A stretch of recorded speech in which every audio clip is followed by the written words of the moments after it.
Floyd! Floyd! I'll knock you out!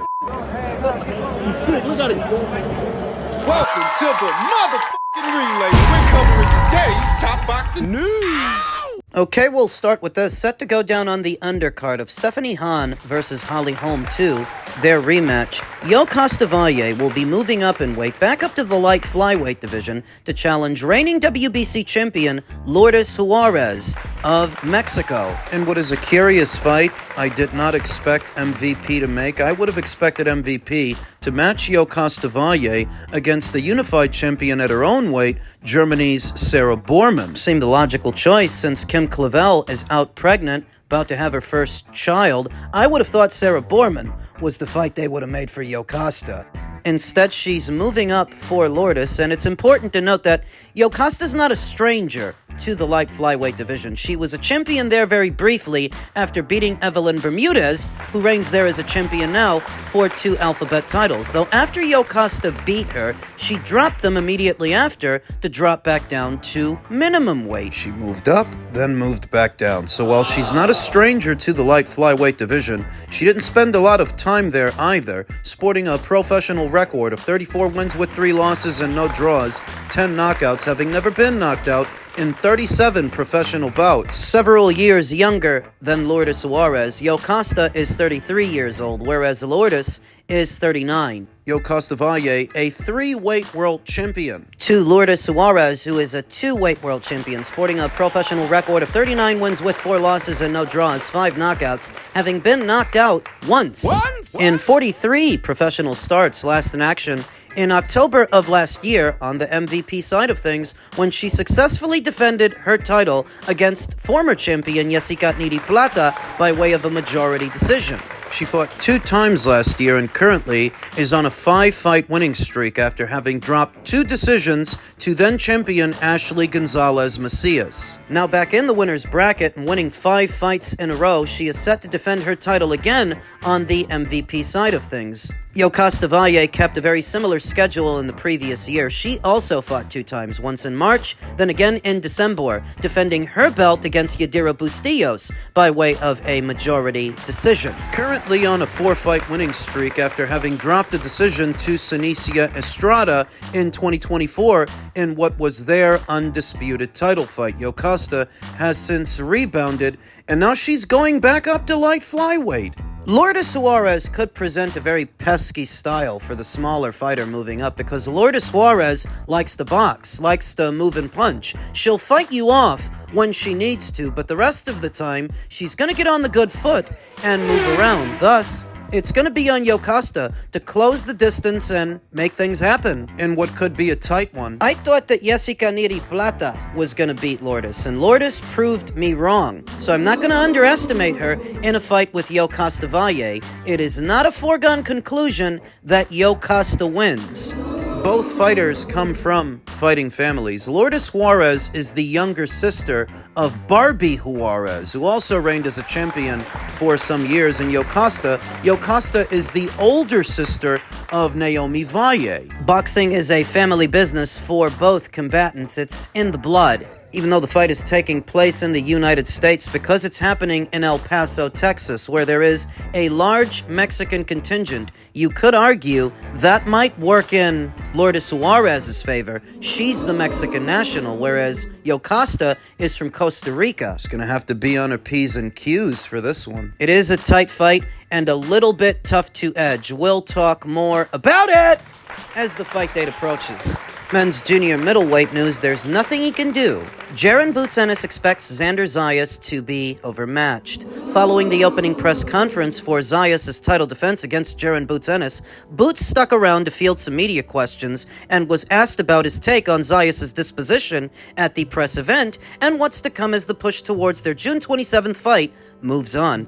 Boots was asked about what kind of style he expects Zayas to fight him with, something Boots isn't very worried about. I don't care what he do. It's nothing really he can do to stop what I've got going on right now. Like, I'm super locked in, super focused, and whatever he brings to the table, we're gonna be ready. Then when asked about the possibility of him not getting credit for beating Zayas due to him being only 23 years old, Boots gave this reaction. I would give Jaron Ennis credit if he won. If he beat Xander Zayas in spite of his age, Xander's proven he's good enough to become a unified champion. So he's good enough that if Boots beats him, you can give Boots credit. I don't really care if I don't get credit, like, same thing with Stanionis. Everybody was trying to say the fight was 50-50. Then when I beat Stanionis, everybody was like, oh, he's a bum. Who the fuck said that was a 50-50 fight? Get a load of this guy. Every man, woman, and his dog had Jaron Ennis beating not only a Montes Stanionis, but anybody and everybody with a belt at 147. He would have been the favorite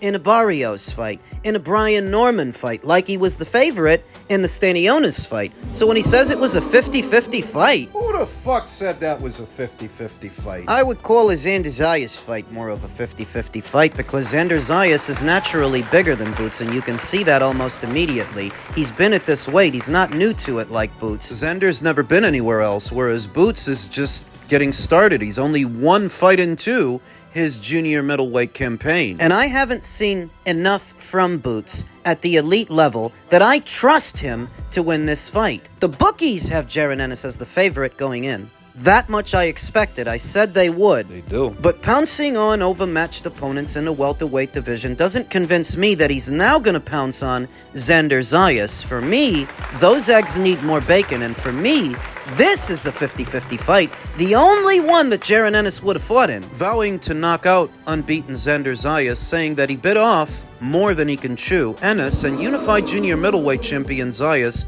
made each other's acquaintance at the presser Wednesday at the Barclays Center to promote their fight in June. Boots knows that Zayas is a special talent, and the 23-year-old champion from Puerto Rico has some important victories, including decision wins over Jorge Garcia Perez, then champion Abbas Peru, in his last two fights to collect his world titles. Ennis has had difficulty getting big fights. However, that doesn't necessarily mean anything. Ennis believes that Zayas, the ring's number 3 rated junior middleweight, will be in over his head on fight night. He's a great fighter, but there's levels. Ennis said during a presser, "I'm not those guys he fought. He bit off way more than he can chew. I'm gonna show people that I'm the best in the world. I'm stronger than you think, faster than you think. He's in for a long night. I'm taking those belts. I'm the best at 154. So soon after arriving, he's making that proclamation. We'll see if he lives up to it. In what is a matchroom versus top rank sort of fight, matchroom versus top rank sort of situation, except that matchroom aren't actually the ones that developed Boots, that groomed him. Matters to me because for the longest time, Jaron Ennis was as good as a PBC fighter. Over there on the Showtime side of things, fighting on PBC undercards, PBC shows. You know what their matchmaking looks like. So a part of me sort of feels like this is less matchroom versus top rank and more PBC versus top rank. And you guys all know what usually happens when top rank fighters get their hands on PBC fighters. Usually the top-ranked fighter wins, like what we saw in Navarrete versus Nunez. Usually the top-ranked fighter wins. Jaron Ennis continued, "It doesn't matter what he do. He can run, he can jive, he's going out." Ennis continued, "I'm not gonna miss. I just want you to be ready, and I don't think he's gonna be ready for what's about to happen." Jaron Ennis very confident going in, but Xander Zayas is confident as well. That's what his actions communicate. He would have to be to have made this fight so quickly. I saw Xander Zayas say that it only took about 10 days to put this fight together, where it's been taking an eternity to put together the fight between Boots and Virgil Ortiz. This only took 10 days to put together. Once again, Xander Zayas manages to upstage his Mexican-American counterpart, not just by becoming a champion before him, but a unified champion at a younger age and now fighting the guy that Virgil was supposed to fight. Xander's fighting in a super fight, and Virgil Ortiz gets to watch. It's always been about legacy, Zayas said. Becoming the youngest ever to sign with Top Rank, the youngest world champion at 22 when I did it, youngest to unify, and now fighting one of the best in the world in the division. It's about legacy. Anybody could have taken the easy route and win against another fighter in the top 15. Just get an easy win, collect some good cash, and that's it. I want to fight the best and show that I'm the best every time I step into the ring. That's what I'm going to do on June 27th. As stated, Jaron Ennis sounds really confident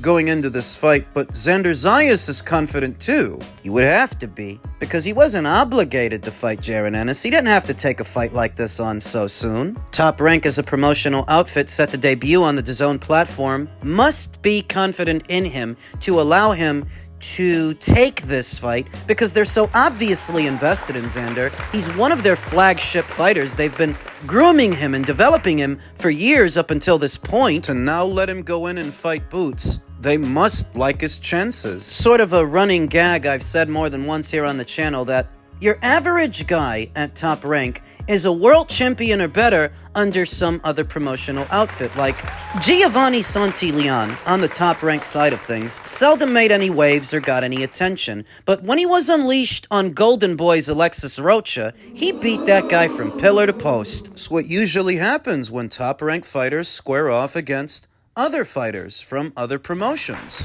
The secret is in the matchmaking over there at Top Rank. They don't match their fighters just to match their fighters. They match them in such a way. They don't just throw them in there with a guy to make them look good. They match them in such a way as to develop them. So they'll put you in there with a mover, with a puncher, with a brawler, with a southpaw. They'll put you in there with different kind of guys over time to where either they're going to sharpen your skills or they're going to expose your weaknesses, but they're going to find out what you're made of. Secret is in the matchmaking, and Top Rank must like Xander Zayas' chances if they're letting him go through with this. This is the kind of matchup that boxing fans have wanted for both. Ennis has shown otherworldly skill with his ability to box and punch from both stances, but has been the clear favorite against all of his opponents up until this point. Zayas has similarly seemed skillful beyond his years, but equally been heavily favored in most of his 23 fights. On June 27th, they'll be facing their career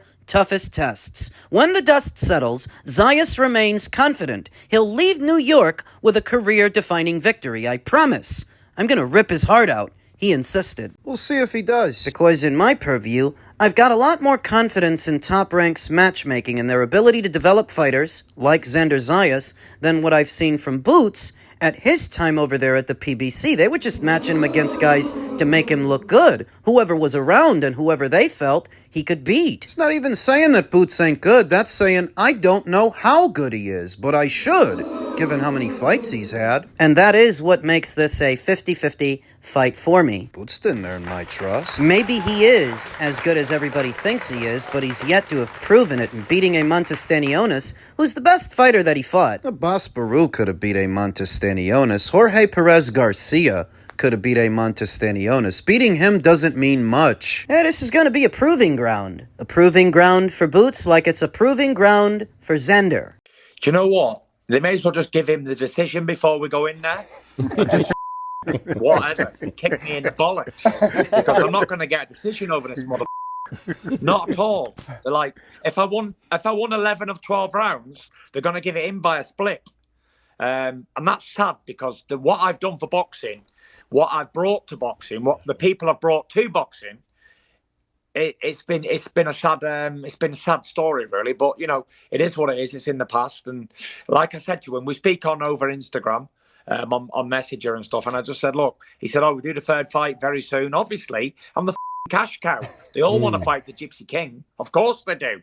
But I just said to him, are they going to give you the decision before we go in there? And he sends me some laughing faces. Of course they are. But yes, it is what it is. No hard feelings. Alexander got his victories and fair play to him. But it's not about Alexander anymore. Alexander's had his paydays, so him. Listen. Tyson Fury and does if not. We're gonna get if it's a fair fight with a fair result, then I fight him in his back garden in Ukraine with a full army there too. But I just don't think I'm going to get any fair play ever.